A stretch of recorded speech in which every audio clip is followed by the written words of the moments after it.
Bismillahirrahmanirrahim. Assalamualaikum warahmatullahi wabarakatuh. Waalaikumsalam. Jumpa kembali dalam acara Ngopi, ngobrolin inspirasi dan aspirasi. Ini adalah bentuk inovasi dari tim Kanwil Kumham Nusa Tenggara Barat dalam rangka mencari inspirasi dan aspirasi dalam pelayanan Kanwil Kumham NTB. Dan seperti biasa, saya selalu kehadiran tamu istimewa. Kali ini saya kehadiran seorang yang sangat saya kagumi gebrakannya dalam rangka memberantas narkoba di wilayah Nusa Tenggara Barat. Beliau adalah Direktur Narkoba Polda Nusa Tenggara Barat. Saya biasa memanggil beliau adalah Bang Helmi. Selamat malam Bang Helmi. Assalamualaikum warahmatullahi wabarakatuh. Ini adalah obrolan santai, maka kita namakan ngopi. Ya. Saya dari Kanwil Kumham NTB mencoba mencari inspirasi terkait dengan bagaimana upaya melayani masyarakat Nusa Tenggara Barat. Ada beberapa hal yang ingin saya gali dari Bang Helmi terkait dengan apa yang selama ini Bang Helmi lakukan. Yang pertama adalah Bang Helmi, wilayah NTB ini sangat luas. Ada 2 pulau, Pulau Lombok dan Pulau Sumbawa. Dan saya yakin Bang Helmi sudah melakukan banyak hal terkait dengan tugas pokok Bang Helmi, penanganan narkoba. Yang ingin saya cari inspirasinya adalah, yang pertama tentu saya ingin mengetahui pergerakan narkoba di wilayah Nusa Tenggara Barat itu seperti apa sih Bang? Baik, bismillahirrahmanirrahim. Assalamualaikum warahmatullahi wabarakatuh. Waalaikumsalam warahmatullahi wabarakatuh. Sebelum saya mulai, saya juga mau menyampaikan kepada mungkin teman-teman yang mengikuti acara ini nantinya, bahwa saya terbiasa memanggil Pak Kanwil ini dengan panggilan Pak D. Jadi izin Pak D. Nyantai saja. Awal saya masuk itu 28 Mei tahun lalu, Pak D. 28 Mei tahun lalu. Sebelumnya saya tidak terlalu kenal bagaimana mengelola hal-hal yang berhubungan dengan transaksi narkoba. Saya dekat dengan dunia reserse kriminal umum dan reserse kriminal khusus, termasuk menangani terorisme. Nah, ketika saya masuk di sini, intel dasar yang saya dapat bahwa NTB ini termasuk pasar yang lumayan besar, tetapi daya jangkau terhadap sindikat ini bukan tidak ada ya, tetapi tidak sampai di otak-otak yang kemudian merancang transaksi ini. Nah, yang pertama sekali saya lakukan waktu itu Pak De, saya mencoba OHA dulu, biasalah kita melihat sehatnya organisasi saya dulu. Betul. Sudah dapat di mana yang harus diobati, sudah dapat di mana yang harus diamputasi. Kemudian saya ambil satu kebijakan waktu itu, mengumpulkan semua jajaran Direktorat Narkoba dengan menyampaikan intel dasar yang saya dapat. Jadi sebelum saya mengajak semua yang terlibat dalam pemberantasan narkoba ini, saya sampaikan dulu Pak Dedi bahwa saya punya bahan. Si A, si B, si C, si D itu perjalanan Anda segini-gini. Betul. Ya. Tetapi ini bukan menjadi hal yang paling utama. Tetapi ini hanya menggambarkan bahwa saya tahu siapa-siapa Anda. Terutama jajaran saya. Nah, sekarang tinggal Anda memilih dua. Berada di sisi direktur narkoba atau masih mau di zona nyaman. Jadi malas-malasan dia mau mau membuat langkah-langkah yang berhubungan dengan pengungkapan yang maksimal itu. Saya sampaikan kepada semua teman-teman bahwa Direktorat Narkoba ini nilai baiknya susah untuk diukur. Karena ketika kita berhasil mengamankan 1 gram saja, maka kamu akan mengamankan 2 orang. Nah, itu sampai memisahkan, mengelola SDM, menginformasikan kepada jajaran, saya tahu loh apa karakter kamu, tinggal pilih mau ikut barisan saya atau bukan. Ini apa nggak timbul konflik di internalnya Bang Helmi? Konflik tidak, karena sumber informasi ini valid. Jadi saya datangi yang kemudian orang-orang yang sudah ditahan, kemudian ngobrol. Luar biasa. Ya. Informasi ini yang kemudian saya sampaikan bahwa ini yang saya dapat dari mulut orang-orang yang memang berkaitan dengan narkoba.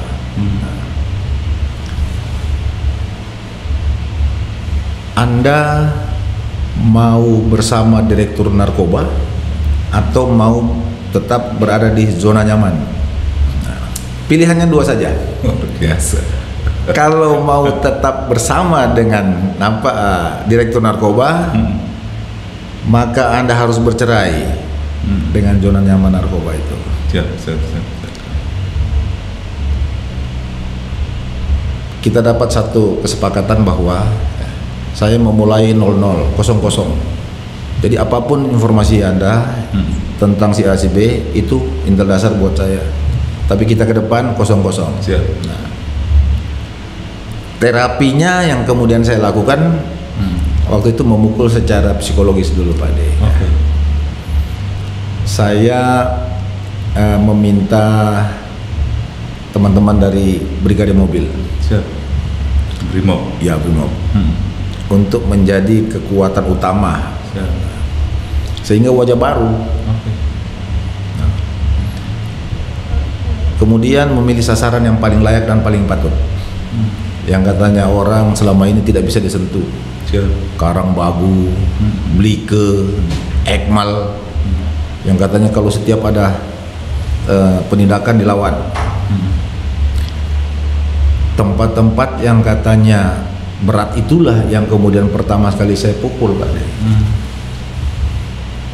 Dan alhamdulillah hasilnya sangat luar biasa. Ya. Tapi ada tapinya. Sebelum saya turun dan pukul tempat itu, saya datangi dulu. Datangi dulu baik-baik. Nah, kemudian penyampaian secara kekeluargaan, duduk ngobrol dengan kepala lingkungan, dengan semua komponen situ. Kemudian saya sampaikan, saya memperkenalkan diri Pak De. Ya. Saya direktur narkoba. Saya bertugas di sini. Tugas saya sederhana, memburu siapapun yang berkaitan dengan transaksi narkoba dimanapun dia. Luar biasa. Nah, salah satu yang informasi saya dapat, katanya tempat ini adalah tempat yang menjadi tempat teraman untuk transaksi narkoba. Sekarang saya datang, saya sampaikan baik-baik supaya berhenti. Nah, saya belum tahu, saya bilang siapa-siapa yang ada keterkaitan, tapi ini sekaligus peringatan.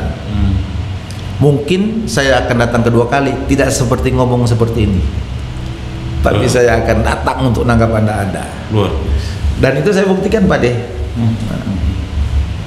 Kita buktikan, kita konsisten. Tempat-tempat yang katanya aman transaksi narkoba, kita lakukan treatment seperti itu. Setelah kemudian kita sentuh,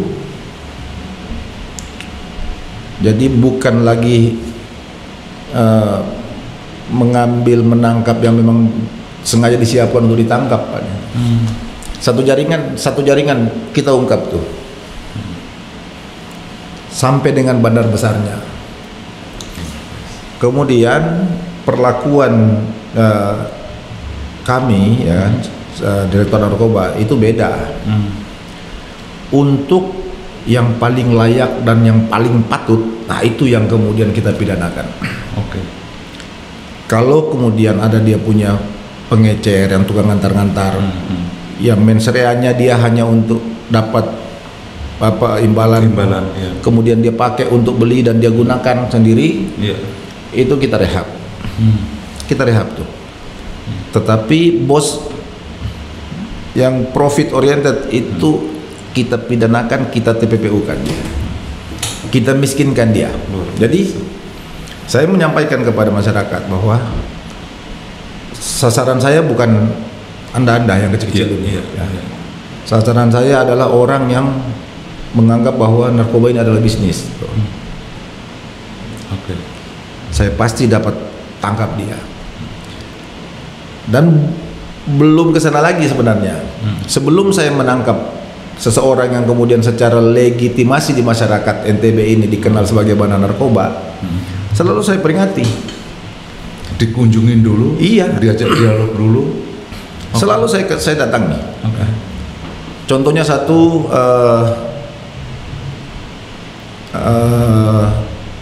inisial M, ya. Saya datangi rumahnya, Selagala sana. Bos, saya Direktur Narkoba. Kamu berhenti ya? Luar biasa. Sudah hijrah saja. Apa yang kamu dapat selama ini cukup untuk kamu hijrah jadi orang baik tuh. Tapi ketika kamu masih tetap terus, insya Allah saya pasti dapat tangkap kamu. Jagoan benar. Waktu itu dia tantang. Silakan saja Pak, ya kan, kalau bisa membuktikan bahwa saya bandar narkoba silakan. Nah, akhirnya tangkap juga sama saya. Sebelum saya tindak, pasti saya datangin dulu, Pak De. Jadi saya selalu menghargai orang yang mau hijrah. Betul. Ketika riwayat kamu kemarin bandar narkoba, tapi kamu mau hijrah, ya kan, maka itu akan lebih baik. Siap. Oke, Pak. Akhir-akhir ini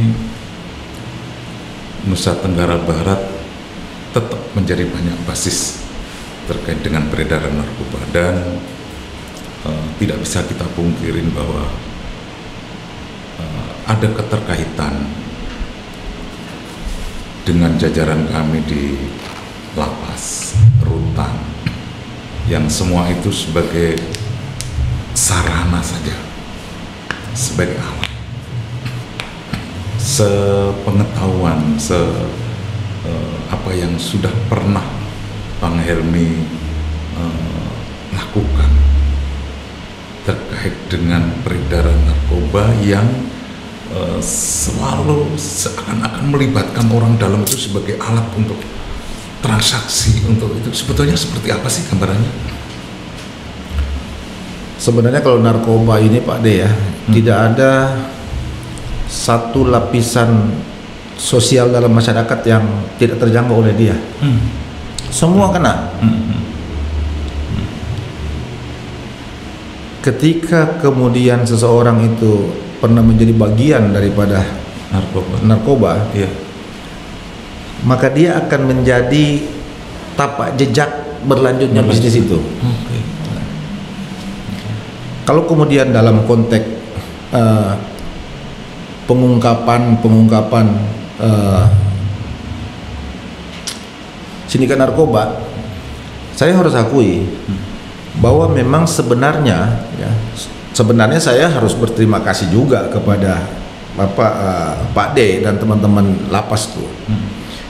Kalau kita tidak disuplai informasi dari apa warga-warga binaan, Iya. kita akan susah. Bisa bayangkan Pak De, kalau saya menggunakan alat apapun, tapi kalau kemudian tidak ada yang ngomong, tidak ada yang mau menyampaikan ya, Informasi. ya, Oke. apa yang kemudian mau saya dapat dalam kualitas bagus dalam penangkapan. Kita harus mulai dari bawah. Mungkin nangkap 1 gram, dikembangin lagi mungkin 5 gram panjang. Tapi ketika ada informasi dari apa teman-teman dari warga binaan yang memang sudah pernah mengalami itu, ketika kemudian dia berbicara, bahasa dia itulah yang kemudian menjadi sumber informasi bagus buat kita. Nah, itu kita kembangkan, Pak. Nah, makanya sebenarnya kalau kita berbicara tentang proses pengungkapan yang dalam kualitas bagus, ya hampir rata-rata kita mendapat suplai informasi dari Teman-teman. ya dari teman-teman di dalam itu. Oke.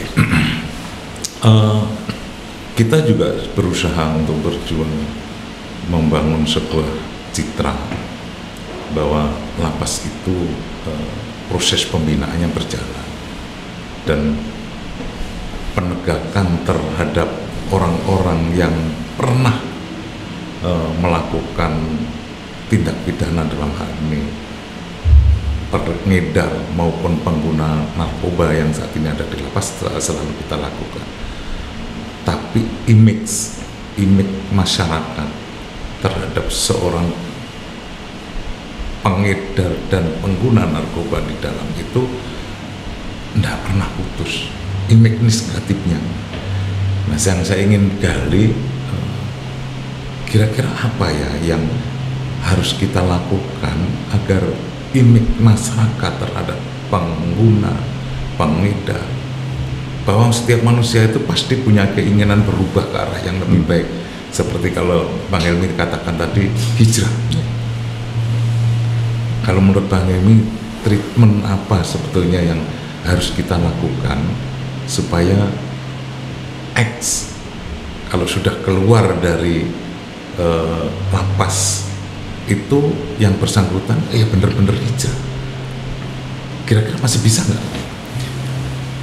Jadi kalau saya Pak De ada 2 sebenarnya yang selama ini saya gunakan. Yang pertama, ketika saya melakukan pengungkapan satu jaringan di luar bandar besarnya, itu saya sampaikan apa adanya. Contoh satu begini, saya sampaikan sama dia, kamu tahu tidak ya,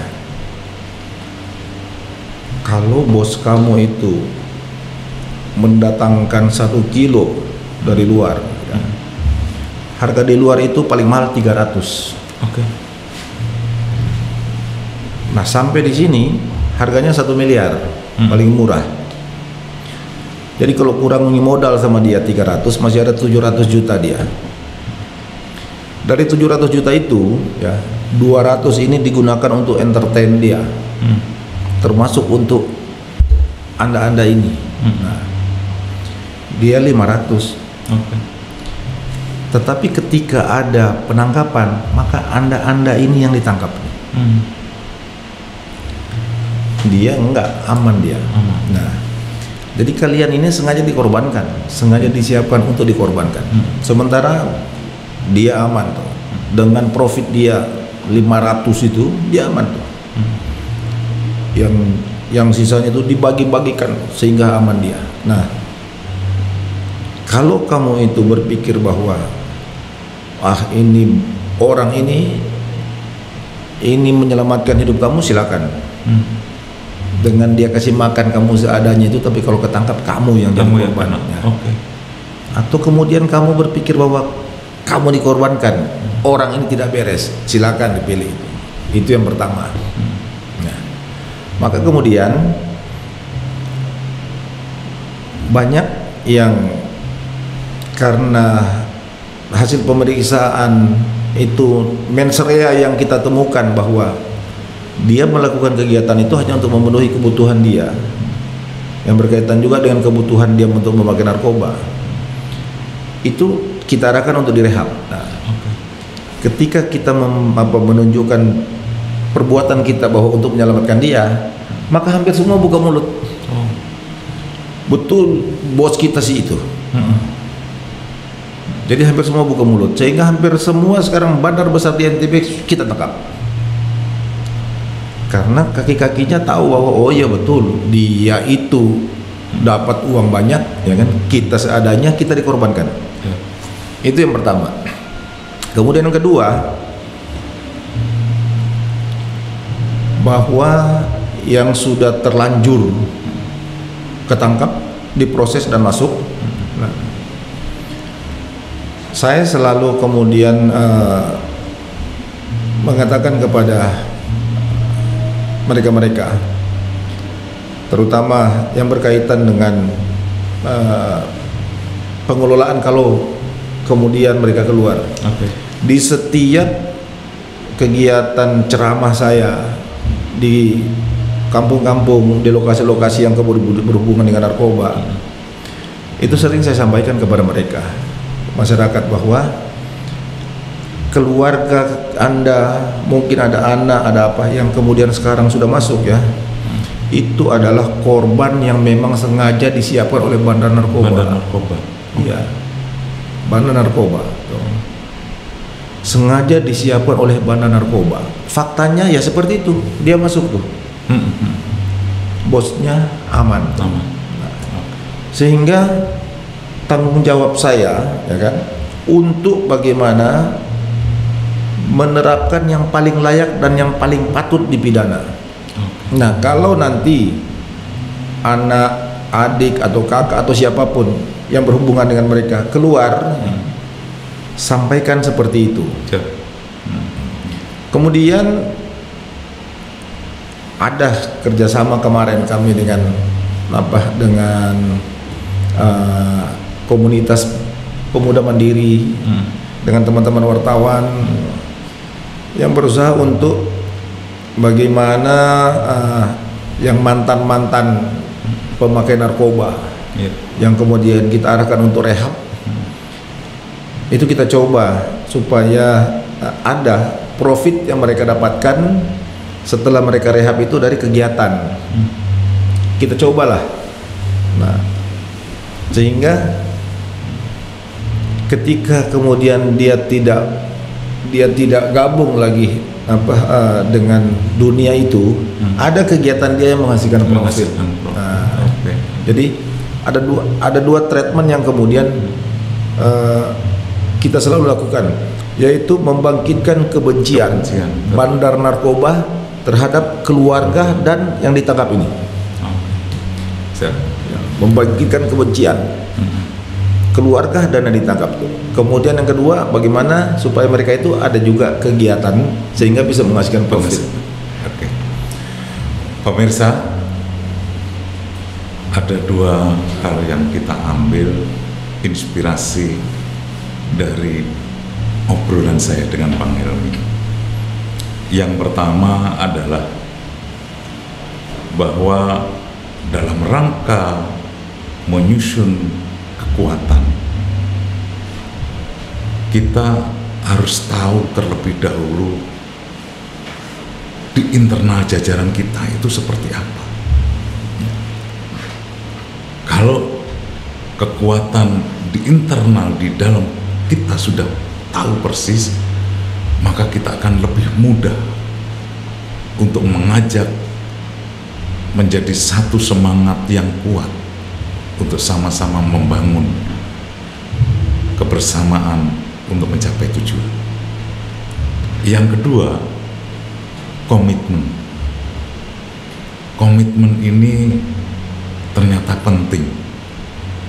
Maka setelah sumber daya manusia yang ada dalam organisasi itu sudah terbenahi dan memiliki komitmen yang sama, maka pasti tujuan organisasi itu bisa tercapai.